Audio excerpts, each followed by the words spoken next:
Good morning, children. How are you now? Today we are going to learn speech and debate writing. Children, you know that speech writing is simple, but giving a speech is little bit difficult. Today we are going to learn on this subject, and also we will discuss debate writing and solve some questions related to speech and debate writing.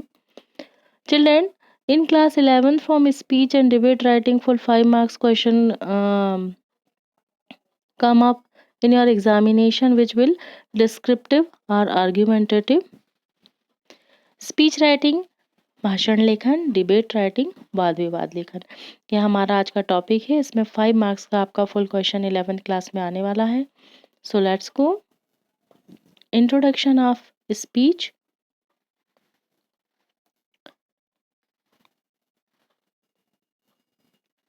A speech is a very effective way of delivering a message to a large audience.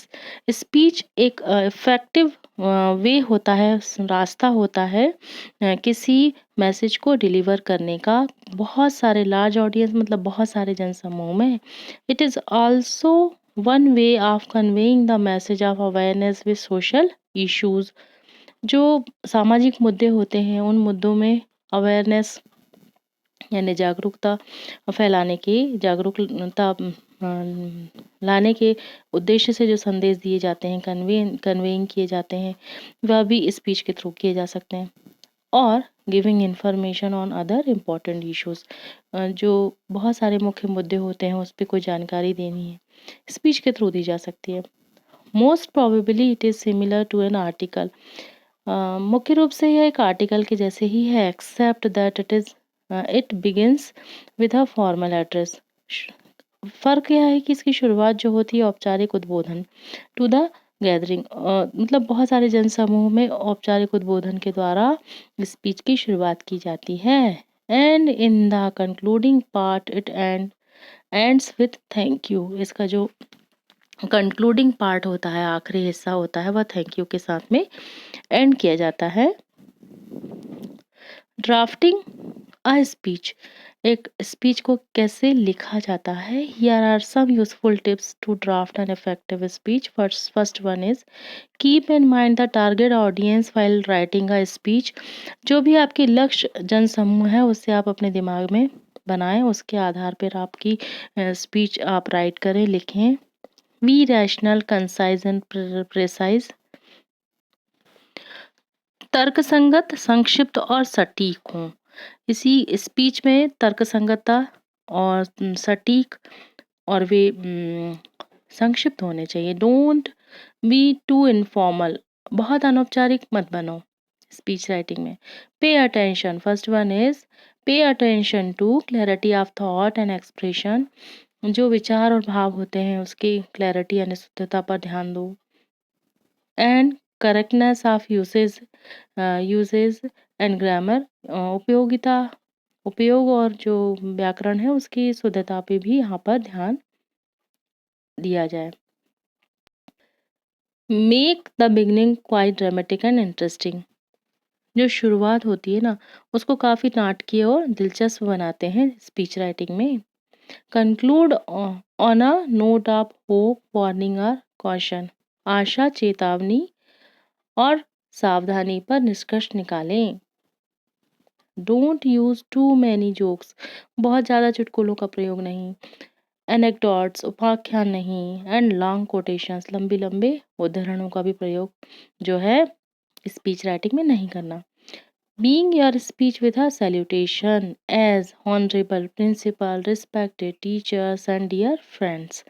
अपनी जो speech की शुरुआत है वह salutation से करना है। उसमें जो भी आपकी टारगेट ऑडियंस है उन्हें आपको फॉर्मल एड्रेस के थ्रू उन्हें सैल्यूट करना है। For example honourable principal, respected teachers and dear friends etcetera.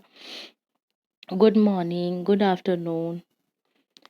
And your speech with thanks or thank you, और जो स्पीच की एंडिंग है वह थैंक्स या थैंक यू से आपको करनी है। Drafting a speech easy, but delivering a speech is very difficult.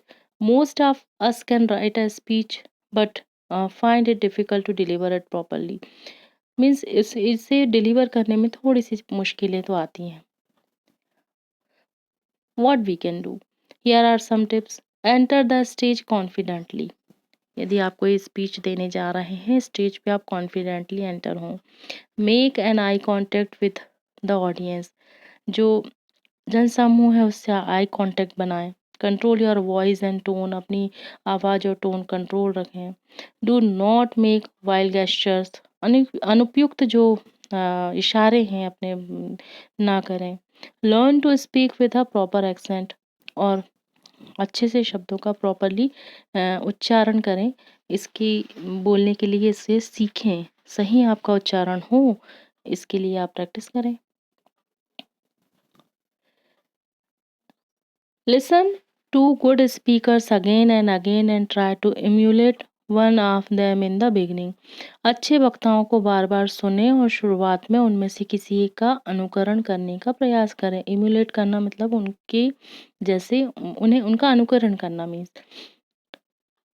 Do not loss heart even if you fail in first attempt. पहले प्रयास में असफल होने पर भी हिम्मत ना हारें।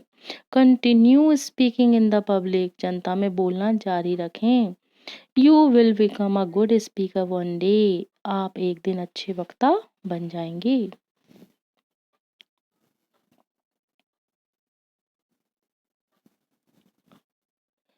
सैंपल स्पीच देखना है स्टूडेंट्स।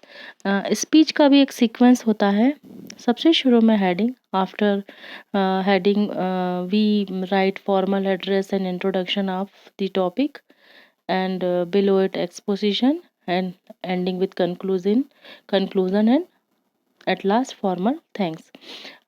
स्पीच की जो डिलीवरी की जाती है या स्पीच की जो ड्राफ्टिंग की जाती है, सबसे शुरू में हेडिंग, इसके बाद में फॉर्मल एड्रेस और टॉपिक पे इंट्रोडक्शन, आफ्टर एक्सपोजिशन कम्स व्याख्या उसके बाद में आती है, लास्ट में कंक्लूजन विथ फॉर्मल थैंक्स। ये इसके सीक्वेंस होते हैं 1 2 3 4 एंड 5। हम एग्जाम्पल के थ्रू देखेंगे। सैम्पल स्पीच एक उदाहरण है। Serving the poor and the needy. This is our heading. गरीबों और ज़रूरतमंदों की सेवा करना। हेडिंग के जस्ट बाद में फॉर्मल एड्रेस और इंट्रोडक्शन ऑफ द टॉपिक लिखा जाता है। Here we can write worthy principal, respected teachers and dear friends. हमने यहाँ पर लिखा है, हम लिख सकते हैं योग्य प्रिंसिपल, आदरणीय टीचर्स और शिक्षकों और प्यारे बच्चों और दोस्तों। Good evening, I am here to speak on the topic serving the poor and the needy. मैं यहाँ पर हूँ इस टॉपिक पर बोलने के लिए, गरीबों और ज़रूरतमंदों की सेवा करना। This is formal address and below it we write introduction of the topic. Here we write there are innumerable poor and needy persons in society। बहुत सारे अनगिनत गरीब और ज़रूरतमंद लोग हैं सोसाइटी में। They need our help and support. उन्हें हमारी ज़रूरत है मदद और सपोर्ट की। Serving them is like serving God. उनकी मदद करें जैसे कि भगवान की मदद।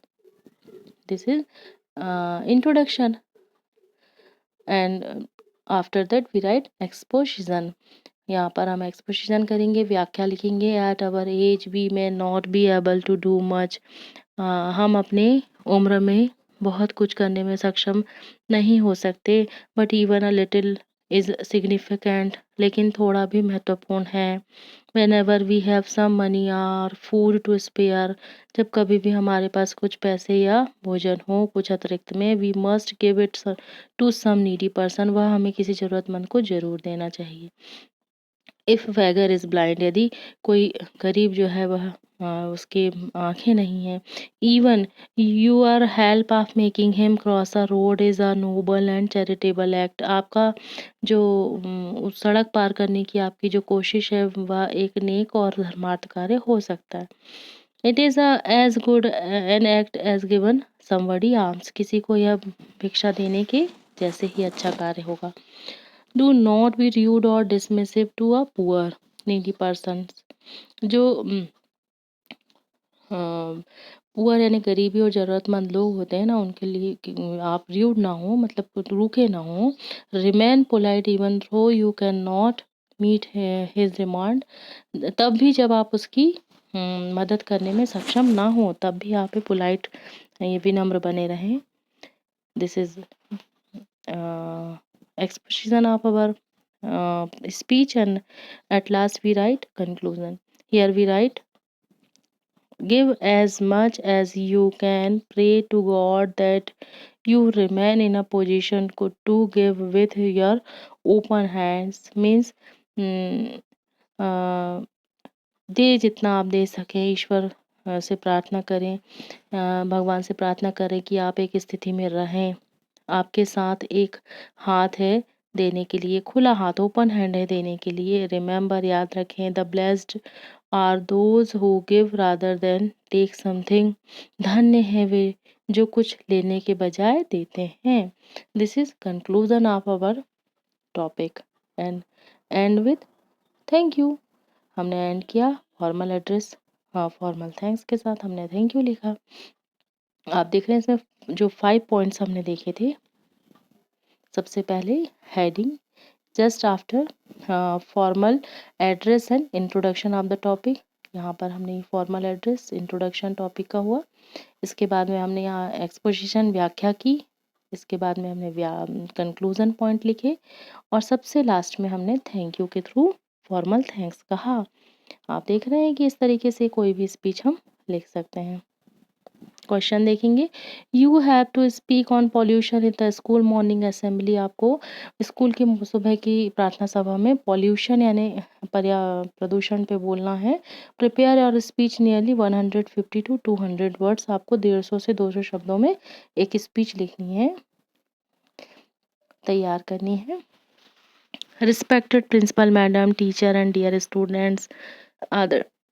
आदरणीय प्राचार्य मैडम, शिक्षक और प्यारे बच्चों, today I am here before you to speak on environmental pollution. मैं आपके सामने हूँ आज पर्यावरणीय प्रदूषण पर बोलने के लिए। It is one of the major and serious problems that we are facing nowadays. The eco balance is being threatened by it. Air and water are polluted by the toxic constituent. Noise pollution has destroyed the peace surroundings। यहाँ पर हमने सब समझा दिया कि हम अभी के समय में बहुत मेजर सीरियस प्रॉब्लम्स जो है पोल्यूशन की फेस कर रहे हैं। इको बैलेंस पूरा बिगड़ा हुआ है।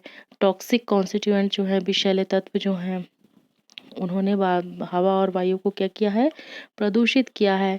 और ध्वनि प्रदूषण ने शांति को बर्बाद कर दिया। यह हमारा व्याख्या हुई। The main source of pollution are the increasing vehicular traffic and garbages. हमने आगे इसमें लिखा, जो मुख्य स्रोत होता है ना, मुख्य स्रोत है प्रदूषण का, वह लगातार बढ़ रहे जो वाहन ट्रैफिक और गार्बेजेस यानी कचरे हैं। The petrol and diesel being used in our vehicles emit toxic smoke. जो पेट्रोल और डीजल जो है व्हीकल्स के लिए जो यूज़ किए जाते हैं, वो बहुत हानिकारक स्मोक एमिट करते हैं, छोड़ते हैं। It contains harmful gases. इसमें बहुत हानिकारक गैसेस होती हैं, like carbon dioxide, carbon monoxide and nitrogen oxide. All those inhaling these gases lead us to diseases like bronchitis, asthma and other breathing problems। यहाँ पर ये सभी गैसें हमें ब्रोंकाइटिस, अस्थमा जैसी बीमारियों की ओर ले जाती हैं। The mount of garbages emit a foul smell. जो बहुत सारा ढेर है ना गार्बेजेस यानी कचरों का, बहुत छोड़ते रहता है, बहुत दुर्गंध। Many leather and chemical industries pollute both the air and water by poisonous smoke and effluents in rains, lakes and rivers. और जो बहुत सारे चमड़े और रासायनिक उद्योग हैं, ये पॉल्यूट कर रहे हैं हवा और पानी को, और उसका जो पॉइजनियस स्मोक यानी धुआं है, वह पर प्रभावित कर रहा है हवा को। और यदि उससे जो मटेरियल है यदि उन्हें रिवर में छोड़ा जा रहा है, झीलों में छोड़ा जा रहा है, तो वो भी पॉइजन वहाँ क्रिएट हो रहा है। The continuous cutting of trees, पेड़ों की लगातार कटाई की जा रही है। बिल्डिंग ऑफ डैम्स, डैम्स के निर्माण किए जा रहे हैं। And continuously being constructed of buildings have played have with the peace environment, और ये जो शांति के वातावरण के साथ खेले गए जो भवनों के निरंतर निर्माण हो रहे हैं। Now human life is in real danger, अब जो है ना ह्यूमन लाइफ जो है वो वास्तविक खतरे में है। We have to plant more and more trees, हम बहुत ज़्यादा से ज़्यादा पेड़ लगाएं। The main industries need to be shifted in some remote areas, जो मुख्य उद्योग है उन्हें किए जाएं दूर, शिफ्ट एरिया से दूर के एरिया में। To control traffic carpools must be made so that the emit of smoke में डिक्रीज समहाउ, ट्रैफिक कारपूल को नियंत्रित करने के लिए पूल बनाया जाना चाहिए ताकि धुएं का उत्सर्जन जो है वह कम किया जा सके। Thank you. आपने देखा इसमें फिर वही पूरे पॉइंट इंक्लूड किया, फॉर्मल थैंक यू के साथ हमारी स्पीच एंड हुई। स्टूडेंट्स नेक्स्ट डिबेट, हमारा इसका सेकंड पार्ट जो है वाद विवाद, इसकी डिबेट राइटिंग, वाद विवाद लेखन और उसकी डिलीवरिंग पर भी हम आज यहाँ डिस्कशन करेंगे। A debate is a formal discussion in which participants, speakers speak in favor or against a topic। कोई भी टॉपिक के पक्ष या विपक्ष में जो पार्टिसिपेंट यानी बोलने वाले होते हैं, स्पीकर होते हैं, उसमें वो फॉर्मल डिस्कशन करते हैं। यहाँ पर आप देख रहे हैं दो बच्चे जो हैं खड़े हुए हैं, कोई टॉपिक पर यहाँ डिस्कशन चलता हुआ लग रहा है। ऑडियंस बच्चे जो हैं दूसरे सुन रहे हैं। A speaker taking part in a debate addresses the jury and the audience, introduces the topic in an interesting manner and develops his point of view step by step in a logical manner। वे बहुत ही तार्किक क्रम में step by step जो है किसी topic पर interesting manner के साथ में अपने जूरी यानी जो जजों का ग्रुप होता है और ऑडियंस के सामने अपने टॉपिक पर डिस्कशन करते हैं। Finally, she concludes on a note of hope, caution or warning, और इसके बाद में वो एक निष्कर्ष पे पहुंचते हैं किसी आशा, चेतावनी या सावधानी में। फॉर्मेट, इसका भी एक फॉर्मेट होता है। इंट्रोडक्शन, इसमें शुरू में बोला जाता है मेक अ ड्रामेटिक ओपनिंग, इसकी जो शुरुआत होती है वो ड्रामेटिक होती है। It is possible with a quotation, ये किसी कोटेशन के द्वारा संभव है। एड्रेस द ऑडियंस, ऑडियंस को इसमें एड्रेस किया जाना जरूरी है। State your stand in favour और अगेंस्ट द मोशन, जो भी आप जिस भी टॉपिक पे बोल रहे हैं उसके जो मोशन भाव के आधार पे बताएं कि आप फेवर यानी पक्ष या अगेंस्ट यानी विपक्ष में कह रहे हैं। ये बात पहले क्लियर करें। आर्ग्यू योर केस कन्विंसिंगली, आपके केस को आप बड़े ही तर्क सहित आप अपने केस को आसानी से कहें। नेक्स्ट डेवलपमेंट, इसको कैसे आगे और बढ़ाया जाता है डिबेट को, उससे देखेंगे। Provide facts and figures, quotations, data etcetera, किसी भी टॉपिक में अपने तर्कों के जो मुकाबला करने के लिए जो है आप जो है फैक्ट्स हैं, फिगर्स हैं, कोटेशंस, डाटा इन्हें प्रोवाइड करें। Refer to the view of your opponents to counter their arguments, अपने तर्कों के कि जो मुकाबले करने के लिए अपनी प्रतिद्वंदी के व्यू का उल्लेख भी आपको यहाँ करना है। गिव योर ओन ओपिनियन, और अपना खुद का भी ओपिनियन यहाँ दें। Conclusion, the end should be effective, जो अंत होता है ना वो प्रभावकारी होना चाहिए। डोंट फॉरगेट टू से thank you at the end, आखिरी में थैंक यू कहना ना भूलें। यह इसके फॉर्मेट हुआ। अब हम एग्जाम्पल, इसमें कुछ और चीज़ें हैं। In preparing your speech you can make use of the following expressions, किसी भी स्पीच की प्रिपेयरिंग के लिए आप कुछ एक्सप्रेशंस यूज कर सकते हैं। For example, in my opinion, मेरे ओपिनियन के आधार पर। I would like to draw your attention to, मैं आपका ध्यान आकर्षित करना चाहूँगी। You all be surprise to know, आप सभी को जानकर आश्चर्य होगा। द प्रॉब्लम, क्वेश्चन इज, समस्या प्रश्न है। ऑन द कॉन्ट्ररी, इसके विपरीत। आई होल हार्टेडली सपोर्ट, मैं पूर्ण रूप से सहमत हूँ, सपोर्ट कर रहा हूँ। मैं आई आस्क माई फ्रेंड, मैं पूछना चाहता हूँ मेरी दोस्त से। आई रिजेक्ट द व्यू, मैं इस व्यू को रिजेक्ट करता हूँ। आई सबमिट, मैं इसमें इसे सबमिट करता हूँ।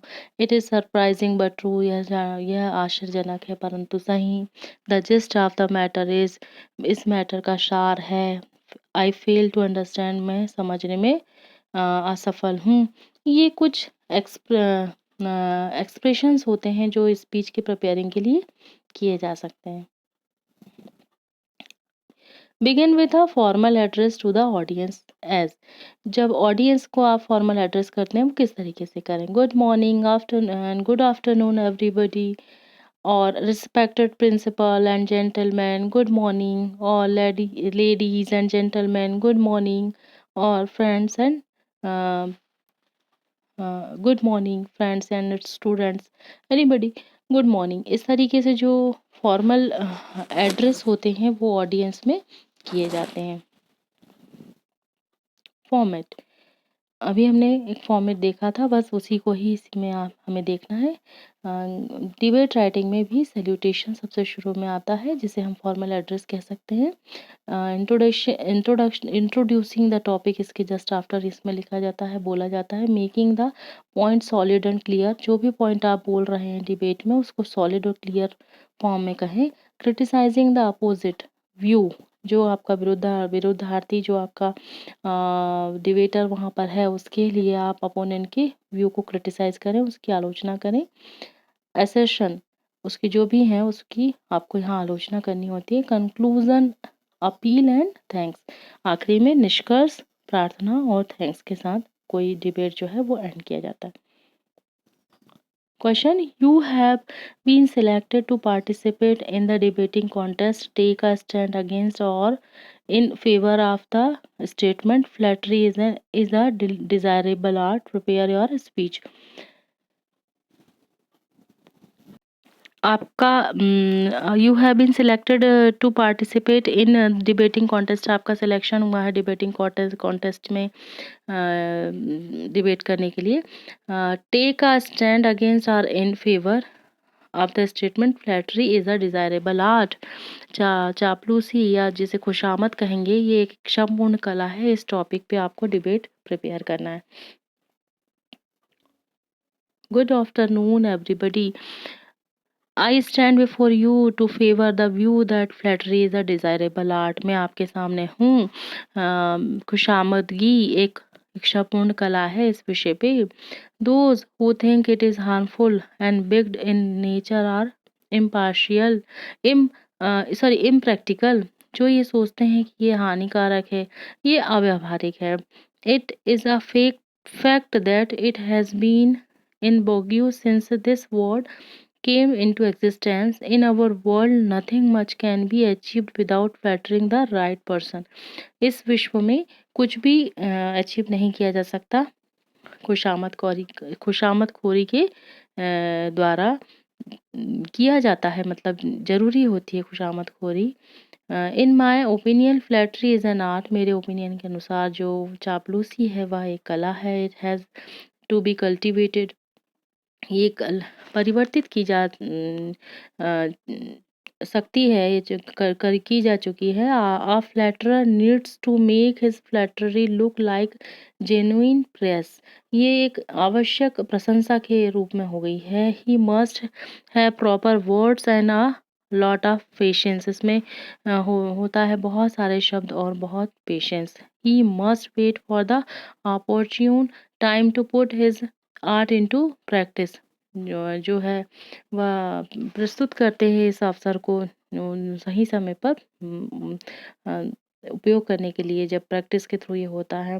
फ्लैटरी हार्म्स नन, जो चापलूसी है वह कुछ नुकसान नहीं करती। It only helps in pampering people in power. यह केवल सत्ता में लोगों को लाड प्यार करने में ये मदद करती है, कहना चाहिए। It benefits both the giver and the receiver, दोनों को फायदा है, देने वाले को भी और प्राप्त करने वाले को। Many great persons have climb the stairs of success through flattery, बहुत सारे लोगों ने सफलता की सीढ़ी जो है इसी चापलूसी के थ्रू प्राप्त की है। Salesman flatterer flatter customer, salesman जो होते हैं वो कस्टमर्स को फ्लैटर करते हैं। Masters sometimes flatter servants and parents flatter children. Don't be even flatter gods, क्या हम भगवान को जो है वो अ, कि भगवान की खुशामदगी नहीं करते, करते हैं ना। If flattery is not mean to harm someone in any way, it is something good and desirable. यदि किसी तरीके से किसी को नुकसान ना पहुंचाए तो यह बहुत ही अच्छी और इच्छापूर्ण है। What is bad in it, इसमें बुरा क्या है। थैंक यू, यहाँ पर हमने थैंक यू करके इसको एंड कर दिया। ये हमारी एक डिबेट कॉन्टेस्ट हुई। Second question, you are Saurabh, you are to speak in a debate on the topic science has benefited only the rich Nations.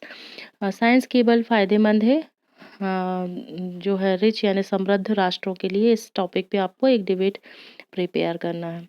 Good morning, everybody. I am going to speak against the motion. Science has benefited only the rich nations. मैं इस topic पे कि विज्ञान जो है केवल फायदेमंद है समृद्ध राष्ट्रों के लिए, इसके विरुद्ध भाव पर बोलने के लिए आपके सामने हूँ। Nothing is so misleading as this statement. इस बयान के रूप में कुछ भी भ्रामक नहीं है।